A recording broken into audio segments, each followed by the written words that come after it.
Welcome to the Ash Cloud. I'm Ash Sweeting. Today I'm joined by Carter Williams from iSelect Fund to discuss the connections between what we eat, how it's produced, our metabolic health, and creating viable business models that address all three. Carter, thank you very much for joining me today. Glad to be here.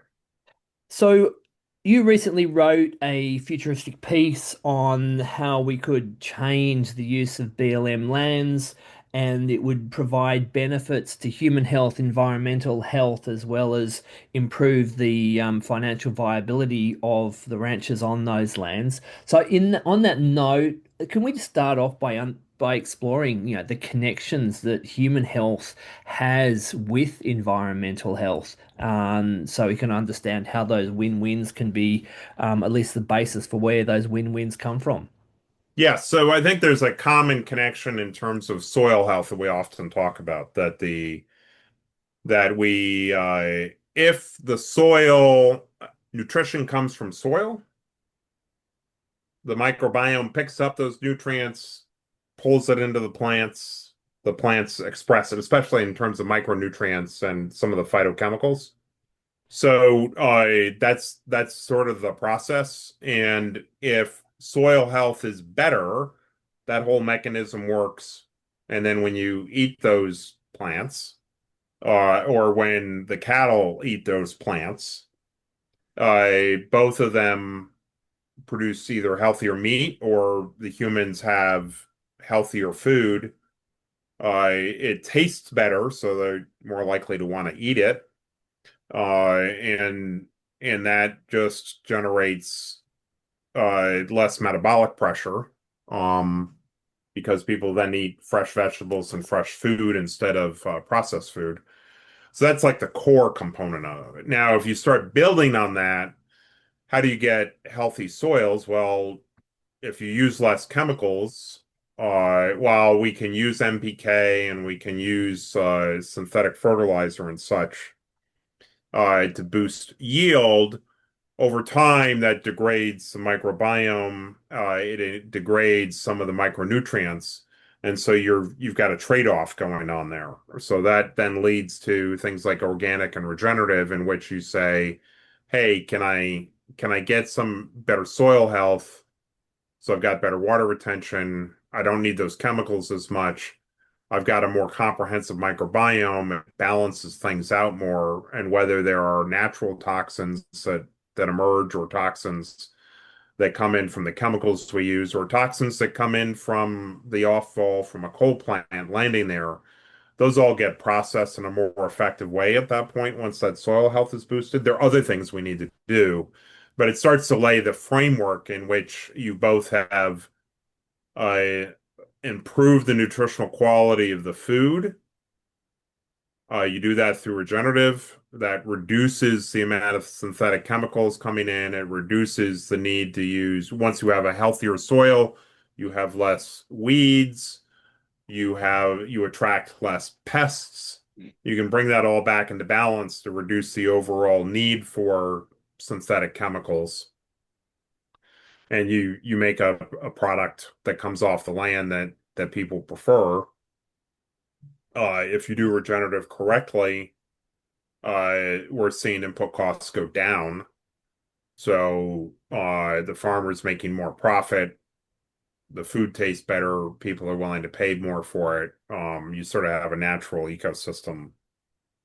It does not, in its first instance there, solve other exogenous toxins that have been introduced per se.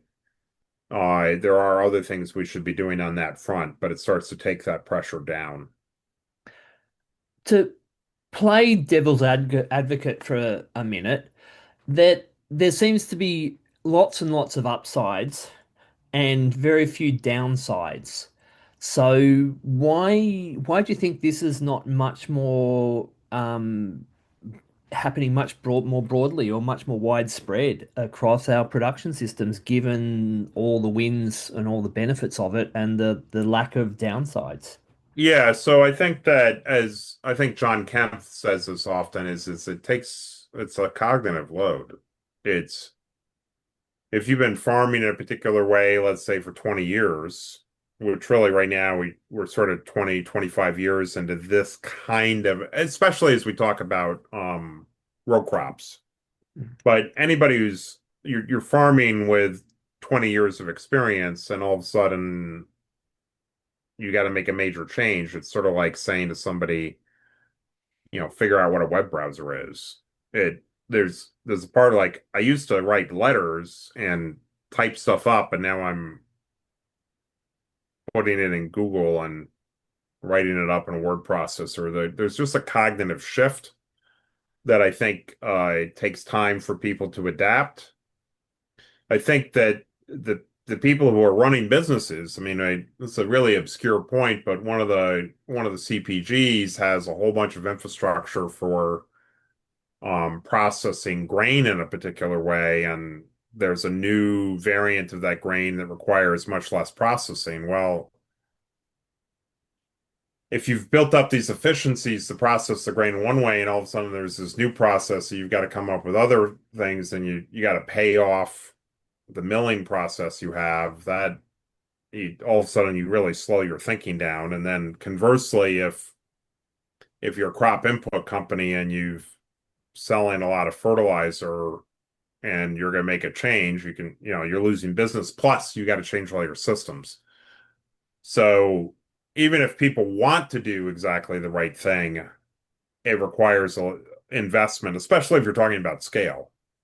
When one thing we often say in the United States is recognize we've got like in row crop, we've got 300 million row crop acres, and a large farmer is 20,000 acres. So there are we're talking about a lot of people that need to make a change, and a lot of moving wheels. So I think it's a combination of first and foremost cognitive load. You got to think differently.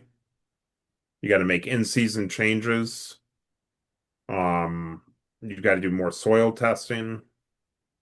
You got to change your business relationships with people that are maybe more expertise on that. The trade-offs are a little bit different. You'll learn them over time, and so I think we're seeing that sort of effort to educate people. So it Uh, very much comes down to a people slash societal cultural type of a challenge rather than anything else. it And shouldn't be, we shouldn't underestimate that challenge.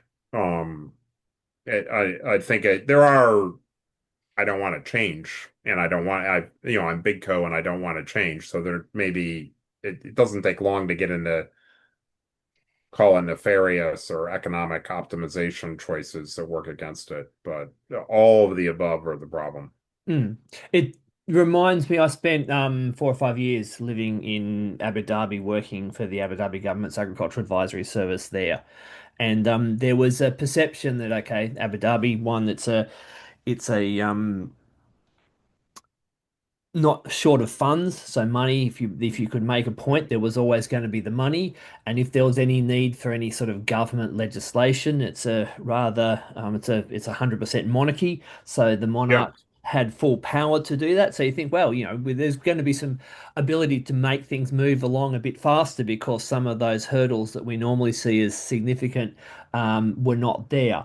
But our team spanned pretty much from Morocco through to Bangladesh, plus Europe, plus South Africa, plus Australia, North America, South America. So we had a lot of different opinions um, in every single meeting. And it was, that those different opinions and cultural lenses was always very prevalent in terms of trying to Yeah. get any consensus. And it became very obvious that the people hurdles um, were very, very real, given the fact that the other hurdles were much, much more manageable. Yeah, I think it's doing anything complex. I mean, I originally come out of aerospace, and people are like, how did you get from aerospace to agriculture and become an expert? I'm not an expert in agriculture, I'm an expert in complexity. If you're trying to build an airplane, it is you're trying to optimize a lot, and people, as much as criticism as Boeing's gotten recently, it still flies a lot of people safely, and certainly safer than any other form of travel. So it's complexity, and these are complex systems. Our healthcare system is a byproduct of getting these things wrong, um, and it's costing us trillions. So it's a big complex system. In the case that you were doing, what were you trying to optimize on agriculture? On agriculture, so there was a lot of date palm production, so 24,000 date farms, plus Within the UAE, or were you sourcing out of other countries? we were all within Abu Dhabi.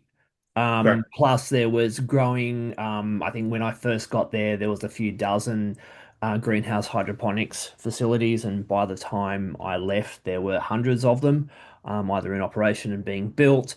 A big part of the challenge was obviously water in the desert. There's a fossil Yep. aquifer under there.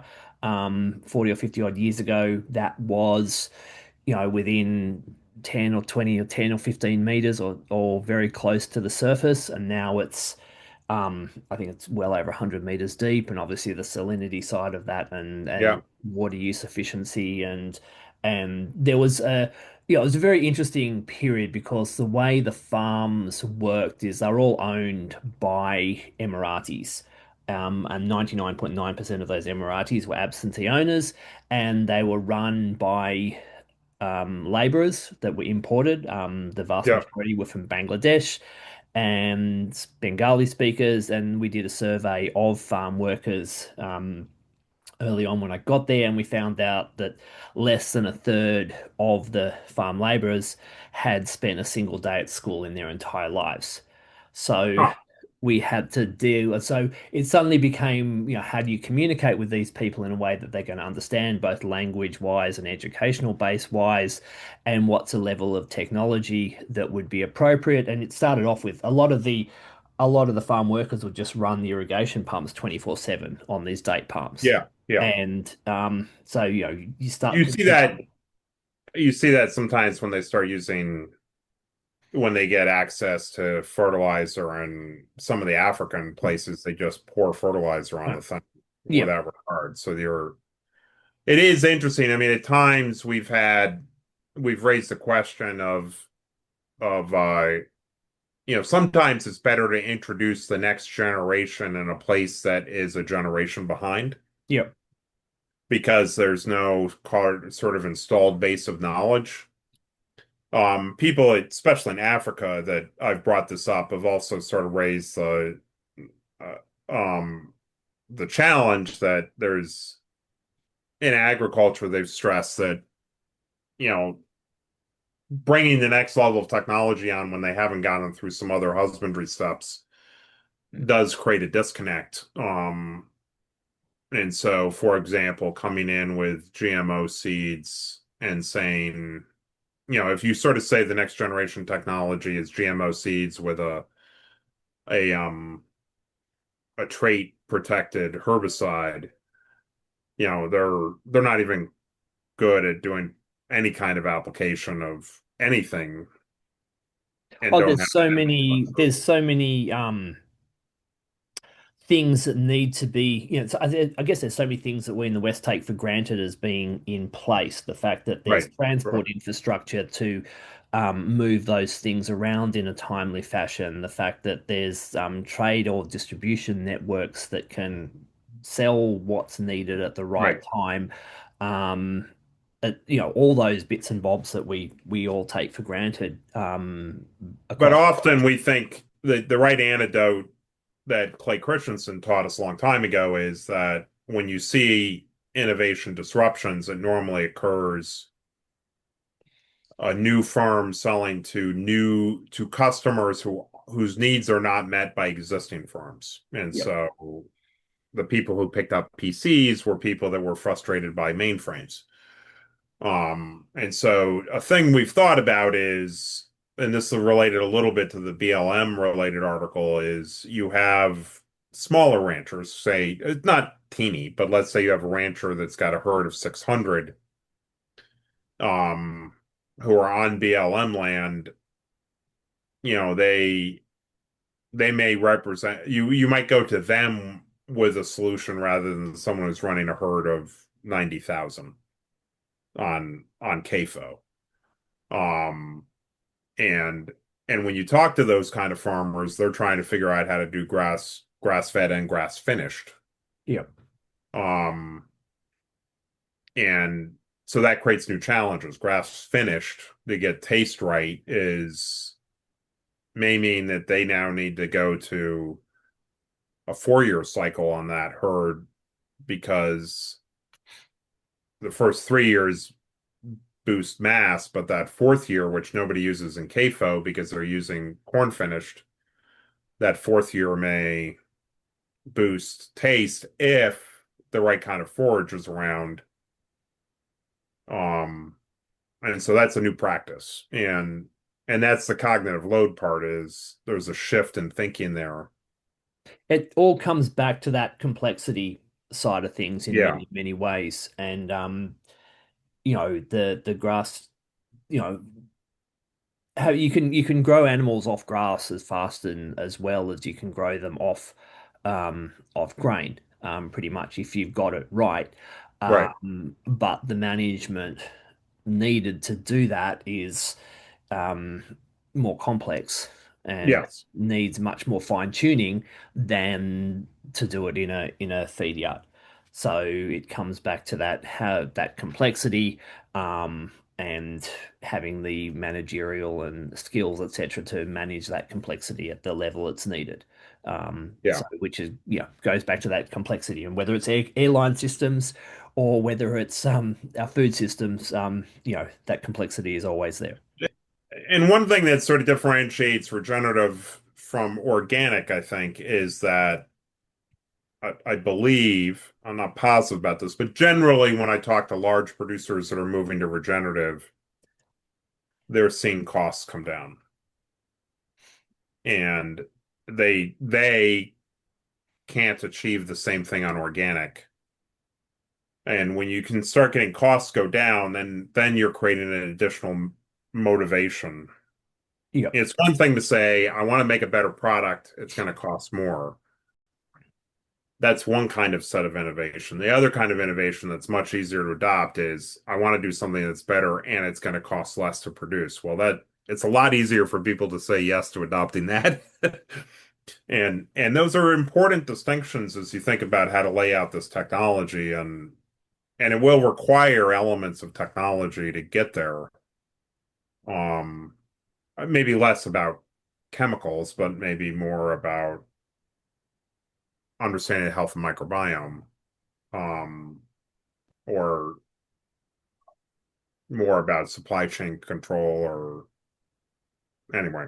There, I think there's an interesting, um, well, something interesting that the bee that we can learn from the dairy industry, in that a dairy farmer has this barometer 2 or 3 times a day, which is the amount of milk in the milk vat that tells them whether any changes or interventions are actually making them more money or costing them more money. So there's this continual feedback loop which gives them the confidence that when they experiment with different approaches and practices, yeah.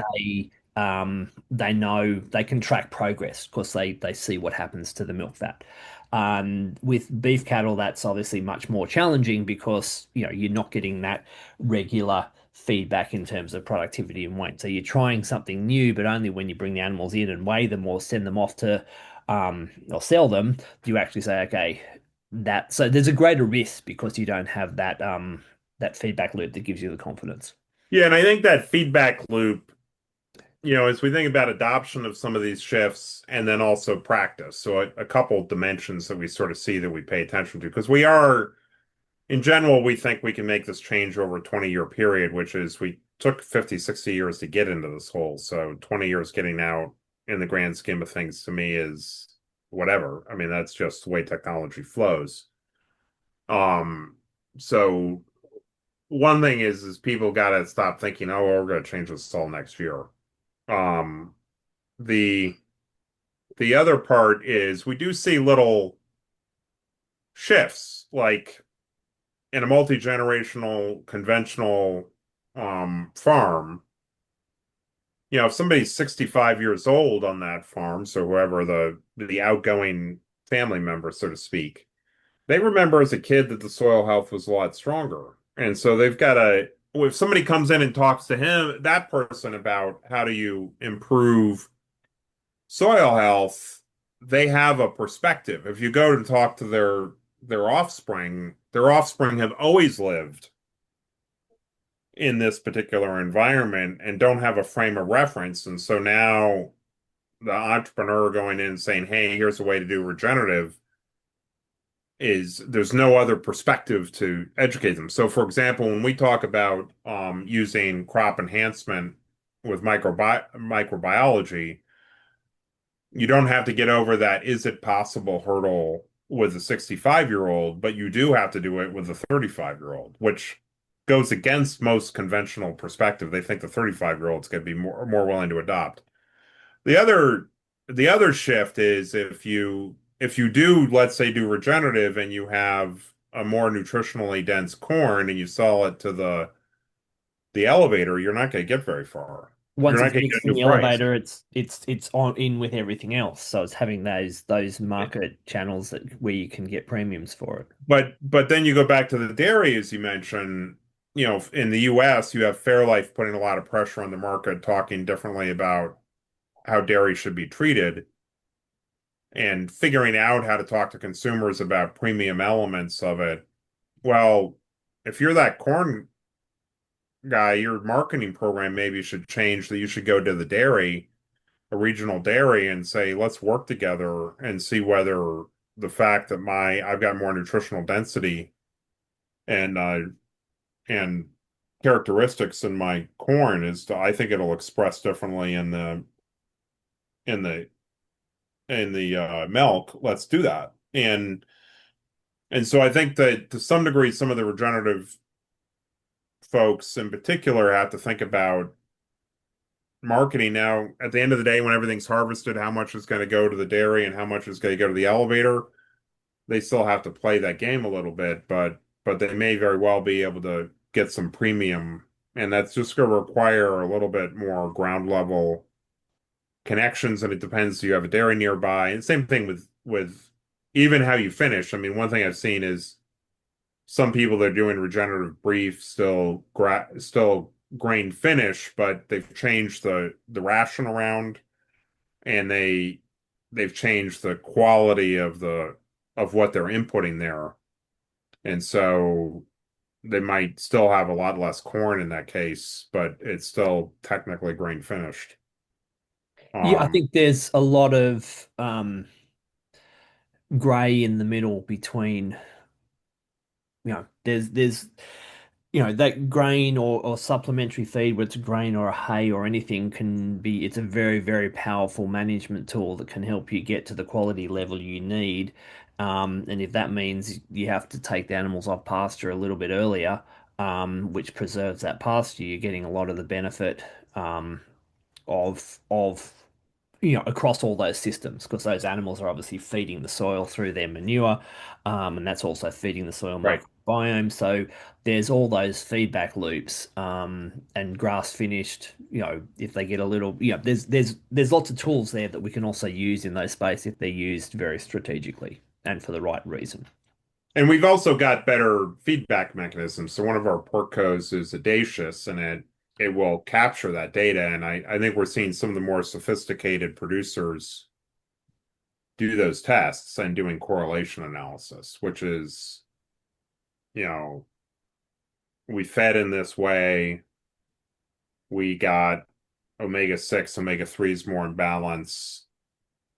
Okay, we should change our practices this way. We won't have to test as much, but there's a better way to run our practices.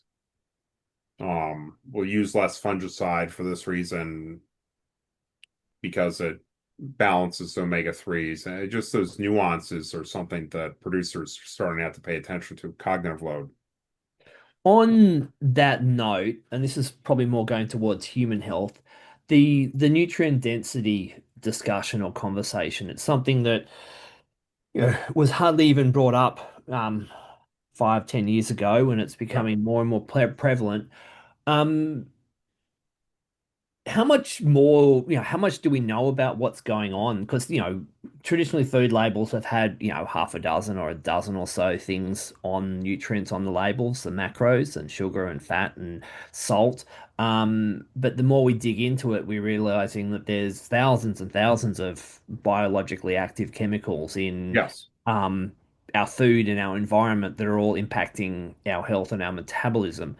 So where's that at? How much more do we need to know? Do we know enough to be able to really start to make impacts? And then how do we kind of link those two things together? Yeah, I mean, we are still spending a lot of money on it.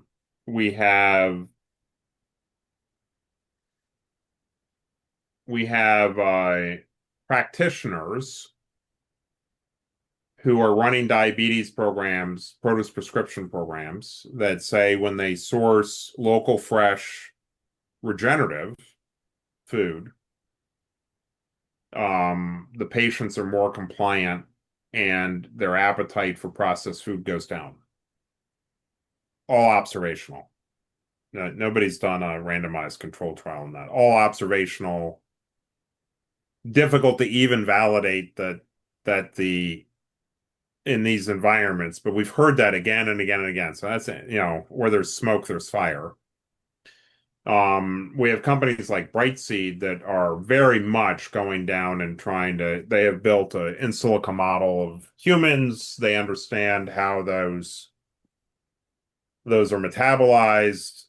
They're able to understand the degree to which your body metabolizes them. They're not positive what it does, but they're understanding the mechanisms and they're starting to understand that this growing practice expresses these micronutrients and then we are starting to understand at the microbiome level how that expresses, and then we've got the um proteomics where we can now start even judging something like by doing a proteomic level analysis, we can understand effectively proxy VO2 max, or we can look for mitochondria damage. A problem at NIH is National Institute of Health in the US is we spend $50 billion a year in research, but only about a billion or two has ever gone to anything in the area of nutrition. And so we're really fairly behind on understanding this expression of nutrient in a human over this longitudinal period results on this proteomic impact on them at the mitochondria. And we've got scientists that say you don't need to study that, that's worthless. And then we've got other scientists that say, no, you do need to study it because you really need to understand oxidative stress and its impact on the mitochondria and how that affects. So we've got debates at the scientific level that go from you guys are just overusing technology to no, there's if you really want to uncover what comes in obesity, you got to focus on this. So we're gonna have to invest more dollars there. We have figured out how to get revenue on those. You got young companies, they got to get revenue. Um, but it hasn't really fallen down into product yet, and that's going to still be some more work to do. I do think that on the nutrition side, the work that Lustig did at KDD, which was in Kuwait, um, where he took a step forward. Often we say reduce sugar. He said reduce fructose because fructose mechanistically damages the liver. If you otherwise have carbohydrates or some sugars, they can maybe be processed in the bowels, won't have the same impact. But fructose comes in and beats up on the mitochondria fairly directly. So what they did at KDD is they went through the step and they basically said, let's find the right forms of fiber to add, let's find the right sugars to back off on, let's stick more allulose and monk fruit and tagatose in, and they they did it a step lower than I think a lot of CPGs have been thinking about. So I think we are at a point, and then they put everybody on a CGM and they'll A/B tested before and after to see what the human impact was. And so I think what is happening is the smarter food scientists are at the macronutrients, things like carbs, maybe protein and fiber. They're starting to understand some of the macro effects along the lines of what Lustig talks about of feed the gut, protect the liver, support the brain, that, we can change the oils around and change the gut around and bring it to enhance it. The phytochemical kind of stuff that may come down, I think we have businesses doing that, but I think it's going to be a little while before you can even get the scientific community comfortable that that's a place we should be focusing. The word that comes to mind is once again complexity. Yeah. Very much so. And I think adding to what you're talking about, Lustig's work is the mitochondria and where that fits in, and whether that's the sort of this is the work of David Sinclair at Harvard, but the NAD boosting, the stimulating those protective genes, the SERT genes, and how that kind of leads to increased or improved mitochondrial function, and then where inflammation, because so many of these metabolic disease or inflammatory disease, and what pressure that puts on the mitochondria. Yeah. And then some of the work of Inigo San Milan on how you actually train your mitochondria to metabolize certain different energy sources. And if you have too much sugar, your mitochondria just learn to metabolize sugar, and they kind of almost lose the ability to metabolize fat. And Yeah, so did you see that what's his name who's doing his body test? What's that guy's name again? an The athlete or a the guy who's the billionaire who's going over the top on just modifying his body. I Anyway, he just did something that he cycles his mitochondria. yeah.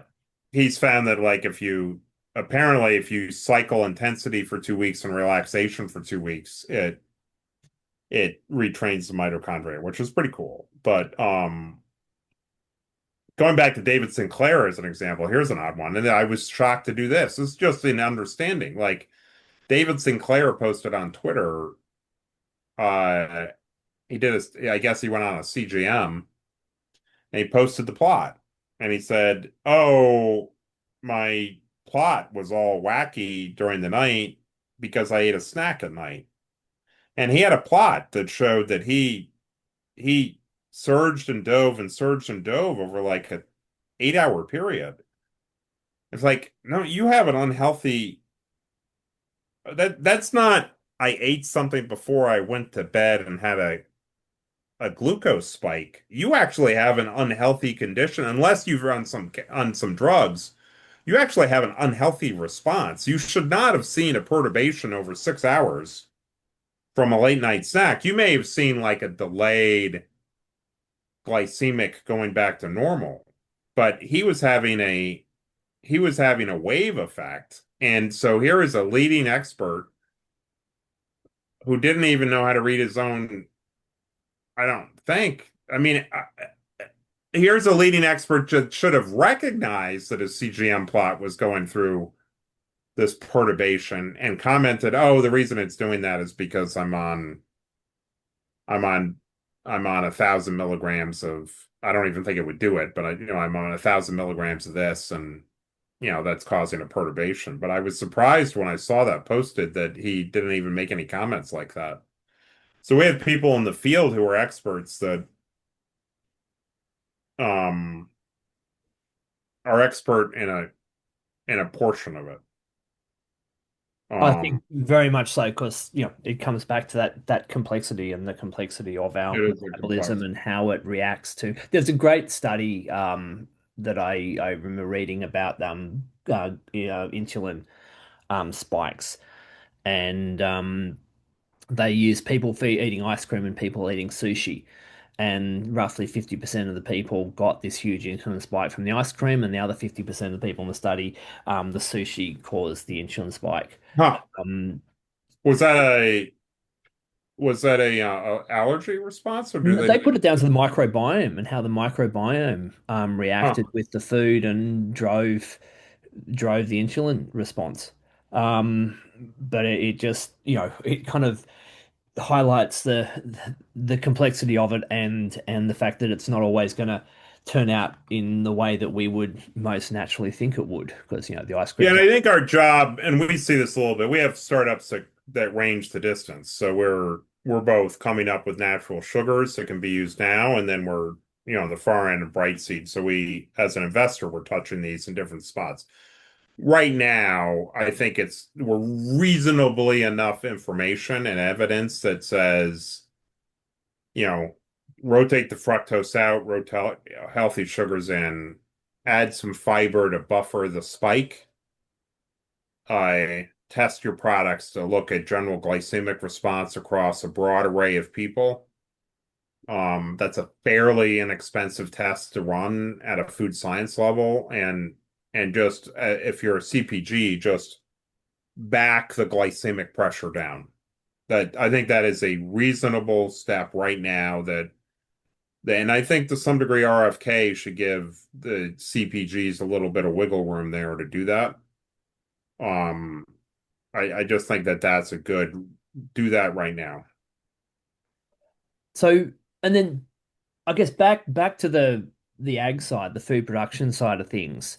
So you've got quite a broad mandate, across the whole range of from the food side of things all the way upstream to the production side of things.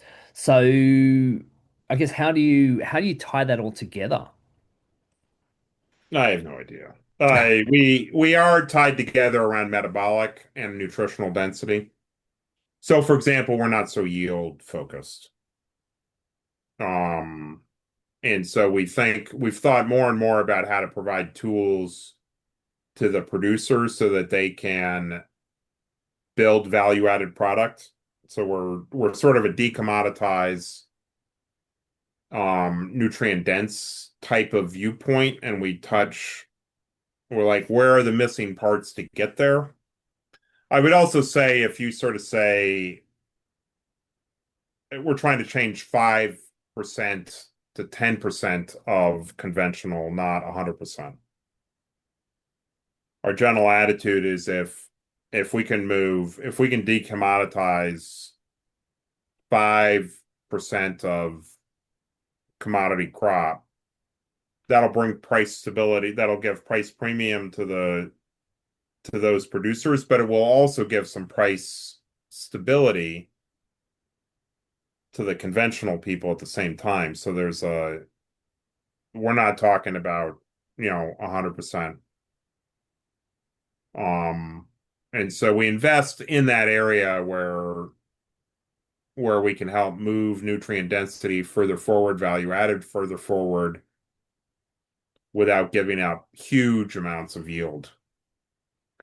And how Um, do you see the balance across your portfolio in terms of row crops and the different row crops, plus whole vegetables, plus tree crops, etc., and then also animals? we just happen to be more row crop focused. We started the fund in the St. Louis area. We have a lot of people in our ecosystem that are consumers of row crops or producers of row crops.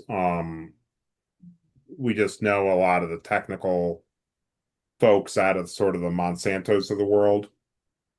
So I would say we are behind versus in terms of our investments. We've got some in strawberries. Some of our biologics go into specialty. Vestron focuses on crop protection and tree.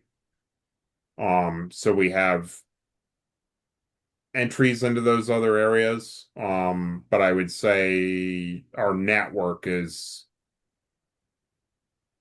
I know 120,000 acre row crop farmers on speed dial. I don't have that kind of relationship with specialty.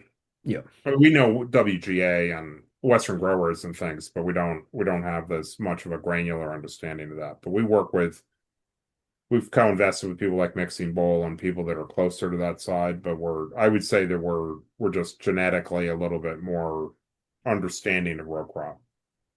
And what about the livestock side of things? I guess because of the going back to that BLM paper or piece that you wrote. Yeah, so we've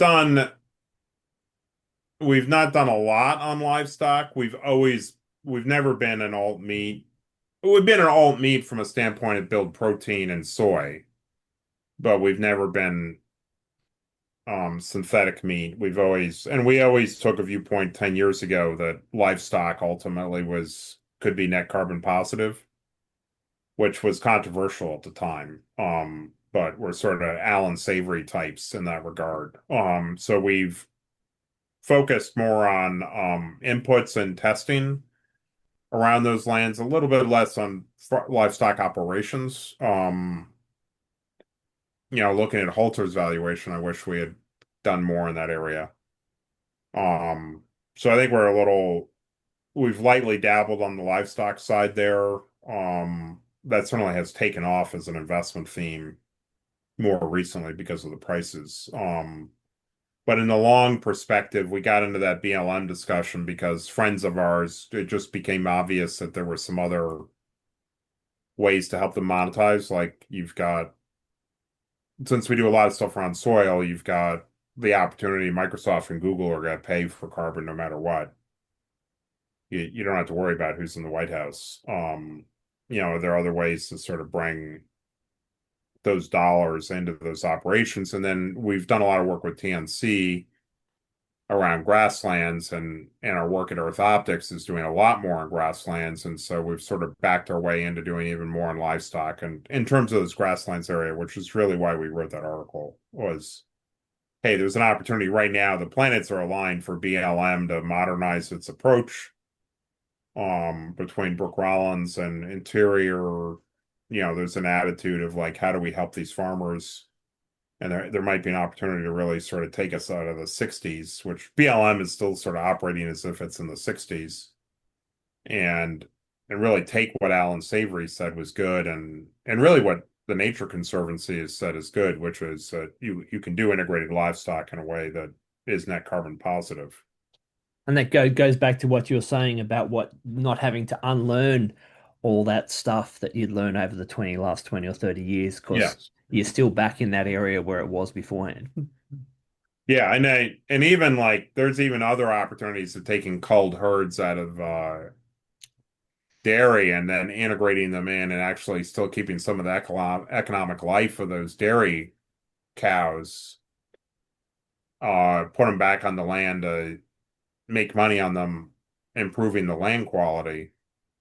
And we're starting to see back to the ecological questions you asked at the beginning. You increase that land, you get less runoff, and you're not gonna have floods in New Orleans. I mean, those are, I think we're getting, those are real economic issues Oh, they're that, monumental. They're huge. They're not $1 million.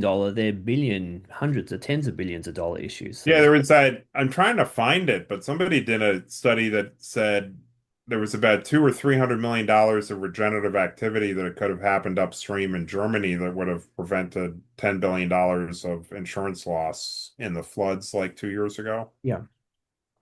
So it's that Um, water infiltration, managing the soil, storing water in the soil, which obviously then has the benefits throughout the growing season because it's not only not causing damage to urban areas, it's also being used for growing, and then accumulating more carbon or capturing more carbon and all that sort of stuff. and that's a conversation that one of the things I like about what's going on now is that the politics are so confused, you can now have that conversation. Like that's actually an all of the above kind of conversation. Whereas before, to some degree, if you said, I think TNC even hit this headwind, they're like, no, integrated livestock's a good thing for the soil. And there was a certain amount of politics that was like, do not say that out loud. Mm. Even though it was true. Like it was all of a sudden turned into a political debate. Um, And then it has its own energy and its own trajectory of yeah. its own and moves away from actually, what it's based on. And we get this a little bit with Maha now, where people are like, "Oh, you're Maha people." It's like, no, we're focused on reducing chronic disease. We're glad that Maha caught on to that, but we've been doing this for 10 years. I don't think anybody knew how to They're spell following Maha us. They're ago. following us. Yeah. So, in terms of accelerating, progress both across what you're doing and more broadly, are there things or certain things that are needed, or is it more just we just need time, patience, and persistence? I would say that this is the thing that goes through my mind a lot. We are dealing with some exogenous factors that interest rates changed, people pulled out of venture. There's not a lot of venture dollars. We very 2001 tech-ish kind of time frame where there's a giant collapse of the capital markets in this area, and we have companies that aren't profitable yet, but they're on their way. And so the bridge on fire part in my brain is you got to keep those companies alive because if they go away, you just lose a lot of technology knowledge that you got to regain, which we've done in the past. We've gone through episodes where we've regenerated the same damn stuff. So that's my most immediate concern is keeping those, the companies that can answer the sugar question to get rid of fructose, keep them alive. Hmm. Get that done. Make sure the ones that are doing the phytochemicals can survive. Our brain right now is not so much on the new starts, that are now bringing up some other things. Uh, in terms of speed, I think it's getting getting the what we started 10 years ago complete has to be done before we accelerate other things. One accelerant is consumer voices coming through a lot stronger now. I I think the influencers are actually, while there are a lot of complaints against the influencers by their lack of knowledge, I think that they increase consumer voice and that helps speed decision making and risk making and so I think empowering the influencers more to get the message out so that we get more consumer voice may change the resource allocation of dollars and fill the void that very easily we could deploy $10 billion effectively to accelerate this stuff. But we need two things we need the consumers saying they want it. Yep. Because last 10 years, it was really the farmers and the technologists saying you need it. There wasn't enough consumer voice, and so a lot of our investments got slowed down as we And got that, that. that's consumers not saying they want it in a survey or in a question situation. It's actually saying it when they're at the supermarket or Yeah. the grocery store and showing there's actual real demand, and they're Even paying. though the latent demand was there, I think very specifically, I mean, it's a very important point here that you raise is Nielsen was saying that consumers want it, and the CPGs were saying we don't believe you. Yeah. And the stopgap was a little bit upstream, and it's very much like nobody said people need an iPhone kind of thing. But as soon as it made available, they're like, "Yep, that's it." Yeah. We're sort of at that. I had this conversation with an executive for one of the large retailers, and like they were sort of questioning, "Do you really think it's there?" And I said, "When you walk through the store, how many people are reading labels? A lot. It's like they're trying to figure. You think reading a label tells them the right answer? It's the Like best information you've got, and that's what that's you. the bad. It's like that's you're giving them stone tablets of information, and they're why are we stocking out on cottage cheese? Not because grocery said cottage cheese is the highest density per protein calorie for somebody who's on a GLP-1 diet. Some influencer convinced them all, and now we're stocking out on So it doesn't even matter what the label says. The influencer actually convinced them, and it's true in that case. Yep. And it's not like the influencer convinced them something that's not true. They convinced them something that's true. They changed their behavior, and they're coming in and they're buying all your